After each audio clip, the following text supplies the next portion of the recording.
Joseph Bousnaya was an Assyrian or East Syriac monk in northern Mesopotamia. He had a monastery in the village of Inishk, aka Araden, which had to be moved to a hill to protect from Kurdish raids. He was said to be 110 years old when he died in 979, and his disciple, Yohanan bar Khaldun, wrote his biography. This is the work we're consulting for this video, or at least the French translation, published in 1900. This source contains many fascinating passages that one doesn't find in other sources. Moreover, I've rarely ever seen it cited. Barely anyone seems to know of its existence, or at least that it has multiple passages on the Kurds. Remember, you first saw it here. Concerning Syriac sources on the Kurds, we've already seen plenty of them. It's clear that the Kurds have lived together with the Assyrians in what I will call central Kurdistan, encompassing the regions later known as Hakkari, Boghtan, and Baethgen, well before the Arab invasions of the 7th century. We have seen sources going back to pre-Islamic times when proselytizing activities among them took place. Important to note is that the Kurds were generally called Kartawaye, quite possibly derived or influenced by the toponym Karda. This term is also used in this work and in later history, such as by the historians Michael the Syrian and Bar Hebraeus. Let's commence our reading and analysis of the text. At the end of the 4 years of which I have spoken, the king came to these regions, at the end of the year 367 of the Arabs, and storms and calamities began to rise against men. The saint said, "Here is the punishment that begins. God knows when it will end, but I asked Christ to take me so as not to see with my own eyes what must happen to men, nor the ruin of convents." A year and 4 months after the arrival of this king, Rabban Youssef went to his master, as he had requested, so as not to see the devastation of monasteries and churches, nor the dispersion of the brothers and the faithful. After his death, the Kartawians and the Ta'alites reigned in these regions, and they laid waste the convents, the monasteries, and the villages. The brothers who were there were scattered everywhere. Rabban Youssef often prophesied on the vicissitudes which the convent of Beth Shayari had to undergo. And a bit later in this passage, he had predicted to me again the devastation of the land of Nascent. Before it took place, he was telling me, "Someone will come, sent by God, to lay waste the land of Nascent and disperse its inhabitants. Countless crowds will be slaughtered by the wicked who dwell there. Then, when the chastisement is completed, it will be inhabited again." And it happened. We saw it with our own eyes. All the land of Nascent was devastated. The men were dispersed. About 5,000 people were slaughtered by the Kartawians called Hakkarians. Of course, this is the famous Kurdish Hakkari tribe. It must be noted that these turbulences caused by the Hakkari in this time period are also known in other sources. The Buyid Adud al-Dawla, shortly before his death, had crushed the Hakkari Kurds and crucified them on the road going from Mosul to Melesi. And later, Bat the Kurd, founder of the Marwani dynasty, also prevented the Hakkari Kurds from raiding. Nascent, of course, is a region we've seen before, probably in the vicinity of Acre in southern Kurdistan, which also had a Kurdish population. We continue. There was among the Hakkari a prince named Hassan, son of Abraham. He came one day to find Rabban Youssef, and after entering near him, he let everyone out. He then uncovered his body in front of the saint and showed him a sign of leprosy on his kidneys. He wept, asked him to pray for him so that he would be healed. Rabban Youssef signed it with a cross and used holy water, and immediately his wound was healed. This man went out praising God and glorifying his saints. He forbade all his companions to molest the monks, and he continually came to find the saints and receive his blessing. This account shows one just how changing and bizarre the relations between these two mountain peoples can be. Again, we continue. There was in the village of Beth Mardani a famous and important man of the tribe of the Rahzadi, who was called Abu Luka. He had a son of about 5. The child had a violent fever. His mother sent him several times to Rabban Youssef, but his fever did not stop. One day she brought him herself. When we took the child to introduce him to the saint, his mother left him and went away swearing, "I will not take my son from him except when he is cured of the condition." When we let Rabban Youssef know this, he growled a bit. Then he signed the child with holy water and his cross, and the fever left him. We gave the child some fruit, and he ate. We brought him back to his mother, who took him, glorified God, and went to their house. Here we see a similar account of a miraculous healing, but what is even more interesting is the tribe mentioned. Rahzadi must be corrected to Rahzadi. We have seen one individual of this tribe before, Ali ibn David Rahzadiya, mentioned for the late 9th century and possibly early 10th century, known as a protector of the people, and who was assigned to govern Mosul. Possibly descending from a 7th century Sassanid commander named Rahzad. His account of Bousnaya of the Rahzadi is the only other source I know that mentions the tribe. Beth Mardani is also a known location. On to the next passage. This deals with one Rabban Ishol from the mountain Kumate. The passage goes, "He stayed for a long time in this mountain. Once Carthaginian brigands came to attack him, believing that he had amassed money there. As they wanted to torture him, he said to them, 'What do you need this for? I have 2 disciples, and they have all that I have. Wait a minute, I'll call them near you, and they'll give you whatever you want.' He came out of his cell and shouted aloud, 'Come, my children, find these men and give them all that you have of mine.' And behold, 2 tigers ran up and came near him. He put his right hand on one and his left on the other, and he entered near the robbers, saying to them, 'All that I have is in the hands of my disciples here. Reach out to them, and they will give you anything you ask for.' The tigers were very restless, leapt, roared, and wanted to jump on the brigands to destroy them. The saint prevented them from devouring them. These miserable brigands were seized with fear and trembling. They fell at the saint's feet, weeping and asking him to prevent these 2 ferocious beasts from devouring them. He replied with a laugh, 'If I send my disciples away, from whom will you get the money you want?' He then dismissed the tigers and ordered them to go to their homes. He began to admonish at length these very perverse men who did penance and promised him by oath that they would no longer exercise this profession of brigandage in their life.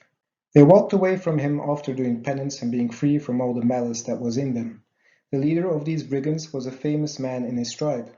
He continually came to find the saint and receive his blessing. When the saint returned to the convent, this man came to find him every year, being loaded and carrying with him a large present for his cell. Rabban Yohanan did not prevent him from entering his cell, even when he came to see him during Lent. Once again, this priest, through compassion, wins the favor of the Kurds. Next passage. Rabban Youssef told that once as he was going towards the saint with other brothers, a Talawayan horseman who was in ambush on the road rushed on them, wanted to strip them of their clothes and mistreat them, and was very violent towards them. Then suddenly, when they were about to give him their clothes, grace turned him away, and he walked away from them without taking anything. When they approached the saints, they prayed according to the custom, and sat down in front of this one, who said to them, smiling, "When this horseman came to strip you of your clothes, I stood between he and you, until grace turned him away, and he turned away from you." The brothers admired this and praised God. Another case of divine intervention. Moreover, the translator believed that these Talawayans, although we have seen them mentioned besides the Kartawaye, were quite simply a Kurdish tribe as well. There is another passage on pages 113 to 14 which includes a Talawi, which I won't include here. We go on to page 132 for a fascinating account.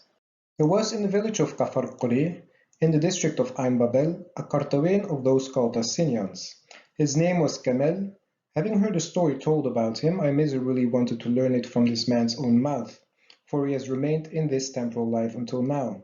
One day he came to us to greet Rabban Youssef, according to his custom. I asked him to tell me his story with Rabban Musha, and he began to tell me this. Know that I was a bloodthirsty and ruthless assassin. He said that he was engaged in robbery and had killed a lot of people. He had a brother who was killed in the village of Marios in the land of Sulzan. He came one day to the convent mill, which is on the Chapna River. There he found the monk Koma, of whom he spoke above. As Koma was from the village of Marios, in which Kemal's brother had been killed, he drew against the monk a large knife that he had with him, knocked Koma under his feet, and slaughtered him. This brigand affirmed with oaths and said that until the moment when the knife had reached the bone of the neck of Koma, he saw and understood clearly everything, but that thereafter he had no more knowledge of what had happened. The angel of God overthrew this murderer and drove this unbeliever away from the monk. He made the latter escape the bloodbath, safe and sound, without any damage. The wretch remained stretched out in this place, like a slain man from that moment until the same hour the next day, without any knowledge. Then he awoke from his stillness and prostration, and he got up not knowing what had happened to him. However, he knew perfectly well that he had really killed Koma, but what had become of him, he didn't know. He went to his village, and a few days later he fell into a serious illness, a paralysis which made him suffer greatly for about a year. His mother urged him strongly to allow himself to be transported by her to Saint Rabban, but as he was very bad, he did not consent to it.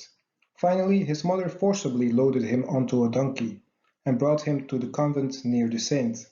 When the latter saw him, he said to him, "Kimel, why did you act thus with Koma?"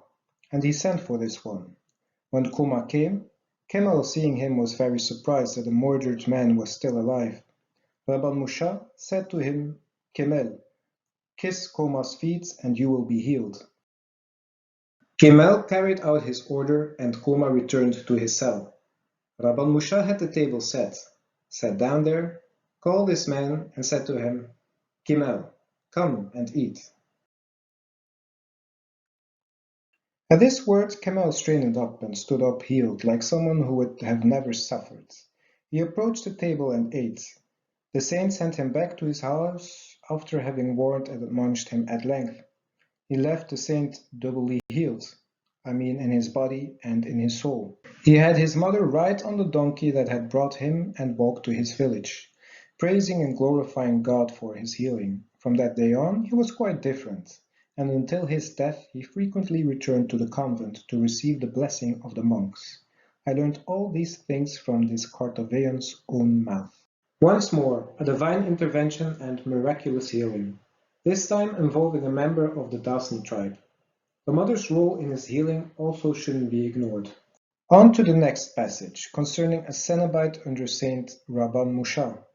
To make a long story short, the Cenobite was ordered to go to a scribe in Balat to take what was given to him and then return, not to Delhi. However, given the permission to eat when there, he did so, but seeing no cheese on the table, he went out and got some. When he went back on the road, he was attacked, seemingly for no reason, by a Kartawi, or Kurd, who did not take anything. Having returned to the saint, telling his story, the saint said to him that this must have been a punishment for having eaten cheese without permission. In this case, the Kartawian's action seemed more like a divine punishment. Also, the city of Balat mentioned here is important, as we have seen it mentioned in the 9th century as a place of Kurdish Christians. Next. Once the Hakkari came to the convent to plunder it, and the monks fled into the mountains. Rabban Yohanan did not leave his cell. About 10 men entered near him. They found him standing in front of the cross without any concern. He did not move, did not change his place, and did not look at them. An angel struck them, and they were chained in their place and could not move their feet either forwards or backwards. They asked him, weeping, to untie them so that they could go out. He made the sign of the cross on their side, and their bonds were broken. They went out to their companions. The Lord drove them all away, and they left the convent without having damaged anything. The monks returned to the convent and glorified the Lord. Here the Hakkari again appear in an antagonistic manner, though freed by the goodwill of the monk. Finally, the last passages do not mention the Kurds specifically, but do contain some interesting things. Rabban Musha was originally from the village of Golmart in the land of Zozan, as his history makes known. He took the habit of monasticism in the convent of Saint Rabban Mar Buktiast, located in this country. This Buktiast and the land of Zozan is also mentioned later in the text. Zozan is, as we've seen, a Kurdish term already showing up in pre-Islamic times. It denotes the cool mountain pastures Kurdish semi-nomads visit during summer. Zozan, as a toponym, is somewhat hard to delineate, as throughout history, various places have been called as such. Though in this context, Golmart might be equivalent to Julamerk of Hakkari. Buktiasten must be corrected to Bohtizat. This term is remarkable and might be connected to the Kurdish Bohti tribe. Bohtizat would then mean son of Bohti. And here, my dear viewers, is where we will conclude today's video. The Syriac source gives us more insights on the relations of the Kurds with their Assyrian or Aramean neighbors, and we see a contradictory image emerge. They are portrayed in a negative manner on multiple occasions as raiders and looters. But there was also another side, with Kurds and Assyrian Christians maintaining cordial relations. The miracle performing and aids to the Kurds probably had as purpose to emphasize the saintliness of those Assyrian priests. One must also note that often, as is common in Christian literature, the depredation of the Kurds was seen as a divine punishment. We also see tribes like Hakkari, Tasni, Rahzadi, and Ta'ali, as well as some notable inhabited places. That was it. Thank you for watching, and until next time.